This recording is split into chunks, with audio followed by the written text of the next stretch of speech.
by the way. The first one is, what are you going to focus on?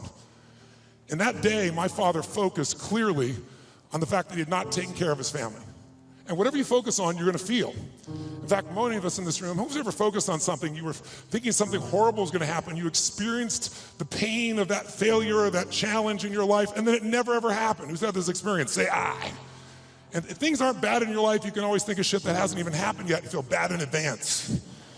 But many people do. Because whatever you focus on, you'll feel. Write it down. Focus equals feeling, because if you start to take control of your focus, you take control of your life. But that day, he focused on the fact that clearly he had failed his family, and that was the meaning. The second decision you make is, what does it mean? As soon as you look at something, think about something, focus on it, you gotta decide, what does this mean? Is this the beginning or the end? Is this punishment and reward? Is God trying to hurt me or trying to challenge me? Or is this nothing to do with God? I was just being a lazy bastard. Right? The meanings we give to things control our life. If you think it's the end of a relationship, are you going to behave the same way as you think it's the beginning of a relationship? In the beginning of a relationship, when you're totally in love with someone, what will you do for them? Tell me, what will you do? Oh, come on, guys. What will you do when you're totally in love? Shout out, what will you do? Let's try this time. How about totally in love and passionately desiring this person? Like you can't wait to touch them, make love to them, be with them. Make the sound of what that would be like. Go ahead, nice and loud, go ahead. So when you have the meaning that this is the beginning of the relationship and this person's the most incredible thing and you will do what for them? What will you do? Anything. What if you were that way with your client? What if you're that way with your internal customers, called your partners? You go, well, we'd have real sexual problems with HR, that would be a real challenge. But if your commitment was the same, when you're in that place, you do anything in the beginning of a relationship. In the beginning of a relationship, if your partner said, would you take out the trash? What do you say? Take out the trash. Happily. But after about 7 days or 7 weeks or 7 months or 7 years or 70 years, one day someone said, would you take out the trash? You go, what do I look like, your janitor? You go, what happened to our passion? I'll give you a clue. If you want a relationship to last, if you think it's coming to the end, do what you did in the beginning and there won't be an end. Because when you think it's the beginning, you behave differently than the end. The meaning we associate to things controls our entire lives. It's not that your mother or father died that's giving you suffering. Certainly that's painful. It's the meaning you think it shouldn't have happened. And when we take control of the meaning, it's the only thing we can control our lives. We can't control events. And we're living now where technology is happening so rapidly. It's magnificent what it does for our lives. But we all know with that technology, our psychology is not developing as rapidly. And as a result, the world's changing. And there are a lot of us that have learned to engage with technology and use it to maximize, most people in this room. But there's lots of people who use technology to disengage, to be harmful to themselves and to other people. It's not a one-way street. So I'm interested in how to maximize the psychology side. That's why I'm sharing this with you, so you can increase both your leadership skill, but who do you have to lead first to be effective, my friends? Who? Yourself. And so good to see. What's controlling you? Well, what I'm focusing on is controlling me. You can focus on something and make yourself crazy. You can focus on something and make yourself great. In this moment, you could be worried about Ebola, because we all know it's coming. People are freaked out all over the world. 36,000 people die a year of flu, and the whole world is focused on Ebola. Because the news is not designed to inform you, it is designed to startle you. Because that's how you sell things. So if you let someone else take control of your focus, your life will be in someone else's hands. So first decision is what you're gonna focus, second meaning. Now when you come up with a meaning, it produces an emotion. And if you and I wanna look at the quality of our life, there's only a way to define it. One way really, that's real. How do you feel every day?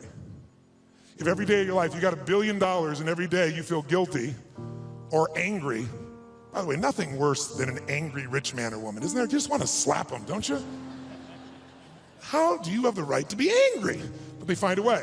But if you got $1 billion and you're angry and you're pissed off and you're guilty all the time, what is the quality of your life?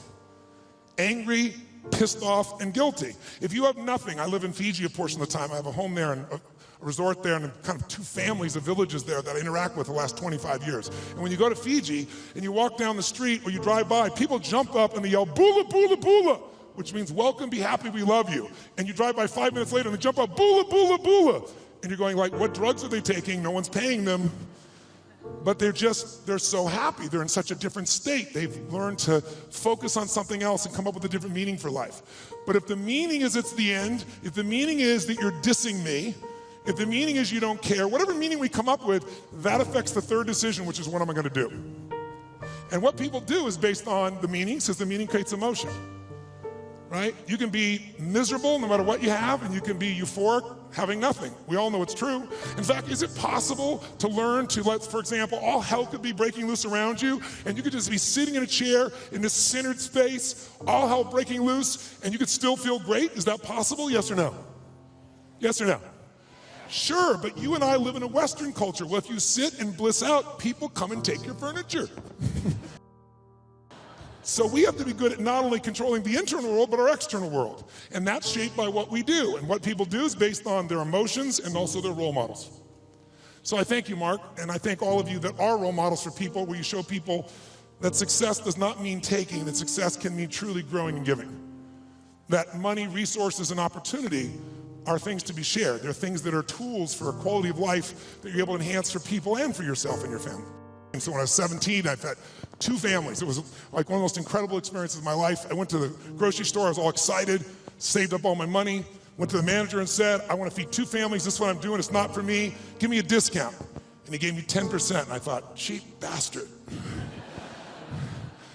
But I went out and I delivered this food, and ironically, I called this church, and I asked in the barrio, a particular place, where are some families in need? They gave me 2 names. I put on t-shirt and jeans. I wasn't going to be acknowledged. I also didn't want someone to be insulted because I saw what happened to my father. And I wrote a note, said, this is a note from a friend. And I said, I just want you to know, we know you're having difficult times. Everyone does at times. And I want you to have a beautiful Thanksgiving. And please feel loved, take care of your family. And someday, if you can, do well enough to do this for one other family and pass it on. But love a friend. And I had it written in Spanish as well. And I'll never forget, first place I pull up, this rotten old van, stick shift van, that I borrowed from a buddy of mine, with all these bags of food. And I went into this place and got out, pulled up this little tiny building, really tiny, knocked on the door. And when I knocked on the door, this little woman opened the door. It was probably half my size, which is not hard. I'm 6'7", so she's like 5'2". And she looked up at me like this, and she saw the groceries, and she screamed. And she started grabbing my head and pulled it down and kissed me. And I was like, no, no, no, delivery boy, delivery boy. And she goes, no, God gift, God gift, God gift. And she didn't speak English, so I handed her the note. She read the note, she crying again, started trying to kiss me again. I said, no, no. She goes, God gift, God gift. So I pointed, where do I put this? In this tiny little room, there's a table there, I put the food down, and I went over to get some more groceries. And when I did, 4 children come running out. And one hits my leg and wouldn't let go. And when they saw the pumpkin pie, it was over. And it was one of the most emotional experiences of my life because, first of all, this little boy just wouldn't let go. And I delivered this food, and this woman was crying and smiling. And I stayed there just to take it in for a few minutes, seeing them all. It was like going back in time. And then as I went to go leave, I couldn't speak Spanish, and she was like trying to say something in Spanish. I didn't know what to say, and it was Thanksgiving, so I said, Feliz Navidad. It's like, I heard the song, okay? And she laughed and laughed. She's crying and laughing. One of the more beautiful experiences of life, isn't it? When you can have both those experiences in your body simultaneously. And I remember I got in the van, and all the 4 kids were sitting on the bench here, and she's standing there waving, and I pulled and go in reverse, and I looked in the mirror, and as I looked in the mirror, I saw these kids there, and I saw Mom crying and smiling still, and then I lost it. I started crying uncontrollably. And I'm like trying to put the thing in gear, tears come through my eyes, and I thought to myself, this is a beautiful thing, why am I crying? And then I realized what a gift that day was. I realized that my worst day of my life was my best day. And my goal for you, if you don't already have it, my guess is you've already done it, knowing where you are in your world today, but maybe your second worst day, it's time to make a best day. Because out of every tragedy, out of every pain, it only gets healed when we find a deeper meaning, when we find there's a higher purpose in it. And I realized I wouldn't have been there that day. I wouldn't have that hunger to help somebody else if I hadn't had the hunger in my own soul at one point missing. So it's very personal to me. And I want to thank all of you that made the contributions. And I told Mark, and I've announced that I'm going to match the 1 million meals if you hit it. And I'm sure as hell expecting that you will. And so we'll get 2 million. And when I told that, then Mark said, I'll match that.